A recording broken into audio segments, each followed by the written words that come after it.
Bonjour, toujours dans le cadre du premier chapitre de la quatrième unité, les chaînes de montagnes récentes et leurs relations avec la tectonique des plaques et les déformations tectoniques qui les accompagnent. Aujourd'hui, on va voir la deuxième partie. Dans la vidéo précédente, on avait fait des rappels et on avait vu le premier type de déformation tectonique qui sont les plis. Dans la vidéo d'aujourd'hui, on va traiter le deuxième et le troisième type de déformation tectonique, les failles et les nappes de charriage. Je note que le lien vers le format PDF du cours, vous le trouverez en barre d'infos sous la vidéo. Donc le deuxième type de déformation tectonique, ce sont les déformations discontinues cassantes, تشوهات الانكسارية, que nous allons appeler les failles, الفوالق. Là donc vous avez les deux premières figures, vous avez la figure A qui représente une photo réelle de deux failles, représentées ici avec les deux lignes en rouge au niveau de terrain sédimentaire. Et sur la figure B, vous avez les différents éléments qui constituent la faille. Et avant de donner une définition à la faille, on va voir l'état initial des strates ou des couches sédimentaires. Donc comme vous voyez, ce sont des couches parallèles qui sont dans le même niveau. Et suite à des forces tectoniques extensives, on a l'apparition d'une cassure. Voilà, c'est ce qui correspond à la faille. Et donc, comme résultat de cette cassure, on aura le déplacement des deux compartiments, l'un par rapport à l'autre.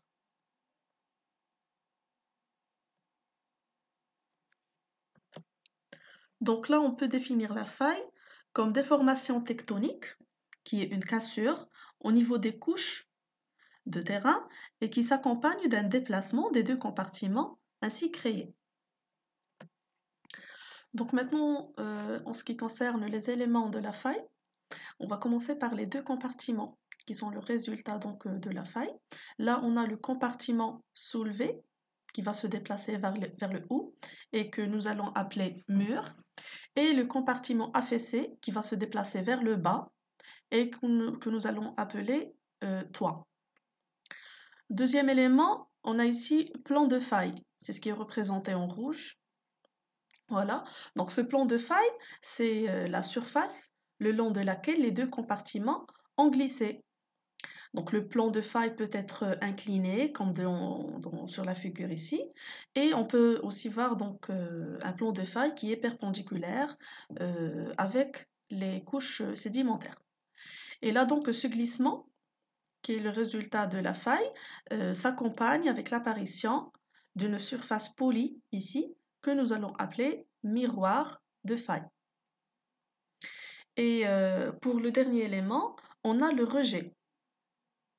Donc là, on a deux types de rejet. Le rejet, donc ça représente le décalage entre les deux compartiments parce que suite à la faille, comme vous voyez, il y a le déplacement des deux compartiments. Donc là, dans ce cas, c'est une faille normale. Il y a eu éloignement des deux compartiments, mais éloignement dans les deux sens, horizontalement et verticalement. Donc là, le décalage vertical, nous allons l'appeler rejet vertical, grand R, et le décalage horizontal, on va l'appeler rejet horizontal, et donc ça correspond à la distance avec laquelle les deux compartiments se sont éloignés horizontalement ou bien verticalement. Là en bas, on a l'angle qui représente l'inclinaison de faille, et bien sûr qui va donner donc l'inclinaison en fait du plan de la faille. Donc là, je vous laisserai le soin de recopier les réponses aux deux questions, définition de la faille et les différents éléments qui constituent la faille. Alors dans petit b ici, on va voir les différents types de failles.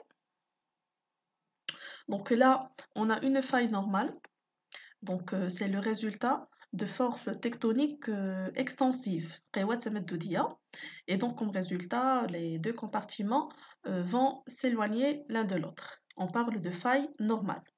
Le contraire ici, on a une faille inverse, donc il y a toujours la cassure, mais la faille inverse est le résultat de forces tectoniques compressives. قوى تكتونية انضغاطية. Du coup, comme résultat, les deux compartiments vont se rapprocher l'un de l'autre. Donc là, on parle de faille inverse. Et à la fin, on a ce qu'on appelle un décrochement. Donc la cassure, elle est là, sauf que les deux compartiments, ils vont rester au même niveau. Donc il n'y aura pas soulèvement ou affaissement d'un compartiment, ils vont rester dans le même niveau. Et l'un va glisser par rapport à l'autre. Donc par la suite, vous avez les définitions des trois types de failles que vous allez recopier. Et là, vous avez une deuxième représentation de la faille normale, de la faille inverse et des décrochements. Donc une petite note pour les décrochements. Le décrochement, il y a deux types de décrochement. Il y a le décrochement dextre, c'est quand le glissement des deux compartiments se fait dans le sens des aiguilles d'une montre. Et il y a le décrochement sénestre, c'est quand le glissement va se faire dans le sens inverse des aiguilles de la montre. Donc voilà pour les types de failles. Donc là, on va rajouter une petite remarque. Comme vous voyez là, on a une série de failles normales. Ça va conduire à l'apparition d'une structure appelée Horst et Graben. Voilà. Donc voilà, il y a des compartiments qui se sont déplacés vers le bas, que nous allons appeler Graben, et des compartiments qui se sont déplacés vers le haut et que nous allons appeler Horst. Donc maintenant, on passe aux déformations intermédiaires. Il y a les chevauchements, tarakoub, et les nappes de charriage, sédiments. Alors vous avez sur ce premier document, sur la figure A, un pli-faille dans les Alpes, la chaîne des Alpes. Sur la figure B, vous avez un chevauchement toujours dans les Alpes. On va voir ça par la suite. Et sur la figure C, vous avez une série de nappes de charriage, donc toujours dans la chaîne des Alpes. Alors là, donc, on note que la chaîne des Alpes, c'est une chaîne de collision. Silsila diel istida. Et donc, vous avez fait ça en deuxième année collégiale normalement. Vous avez étudié comme chaîne de collision la chaîne d'Himalaya. C'est la Jibel Himalaya. Donc, quand on parle de chaîne de collision, c'est-à-dire qu'il y a une collision entre deux plaques lithosphériques suite à des forces tectoniques compressives. Donc, comme résultat, on aura des déformations tectoniques qui sont importantes et plus développées que les simples failles et les simples plis. Et donc, c'est ce que nous allons détailler dans ce deuxième document. Alors là, on va suivre l'évolution des déformations intermédiaires selon l'intensité des forces tectoniques compressives.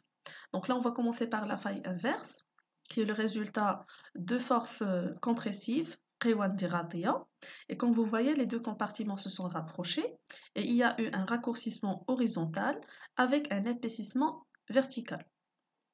Donc là, au fur et à mesure que les forces tectoniques compressives deviennent de plus en plus importantes, eh bien, on aura l'apparition d'un deuxième type de déformation. Donc, les plis, nous les connaissons, mais qui sont importantes. Là, on a des plis couchés et qui peuvent se développer en plis failles. Donc là, comme vous voyez, le raccourcissement horizontal et l'épaississement vertical sont plus importants si on veut les comparer avec la faille inverse. Et là, le flanc de ce pli, donc suite à l'intensité des forces, il s'est laminé, donnant naissance à une faille. Inverse, bien sûr.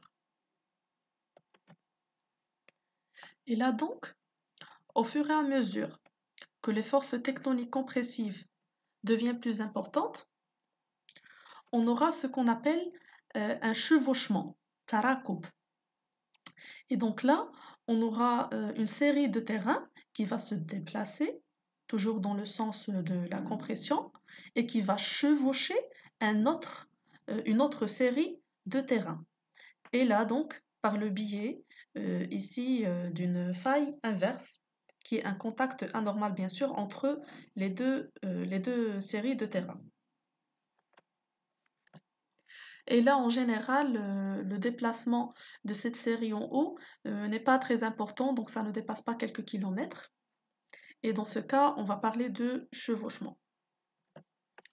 Et bien sûr, le raccourcissement horizontal et l'épaississement vertical sont plus importantes, sont d'ampleur plus importante par rapport à ce qu'on a vu précédemment. Donc, si les forces compressives deviennent plus importantes, le chevauchement va se développer en ce qu'on appelle nappe de charriage. Et là, donc, comme vous voyez, elle est formée de deux unités.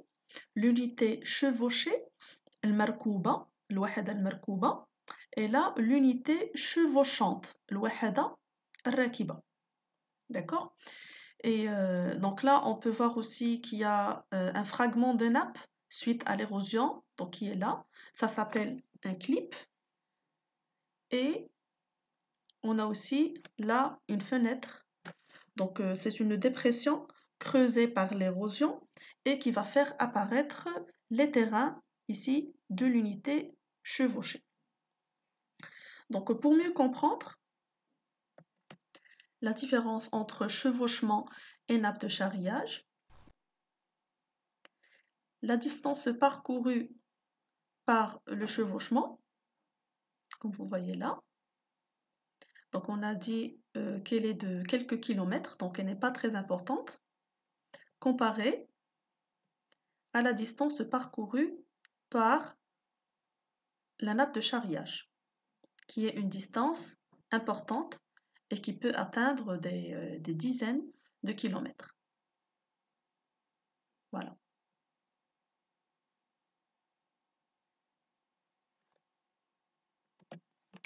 Et là donc, je vous laisserai le soin de recopier les définitions et les types de déformations intermédiaires que vous avez sous le document. Et là donc, comme bilan, on peut dire que ces déformations intermédiaires sont des indices d'un épaississement crustal, un épaississement de la croûte, القشرة الأرضية, et donc s'expliquant par un raccourcissement de la croûte continentale. Et ces épaississements vont produire des reliefs. Ces reliefs qui vont correspondre aux chaînes de montagne, plus précisément les chaînes de collision et les chaînes de subduction. Et donc c'est ce qu'on va traiter lors de la prochaine vidéo. Au revoir.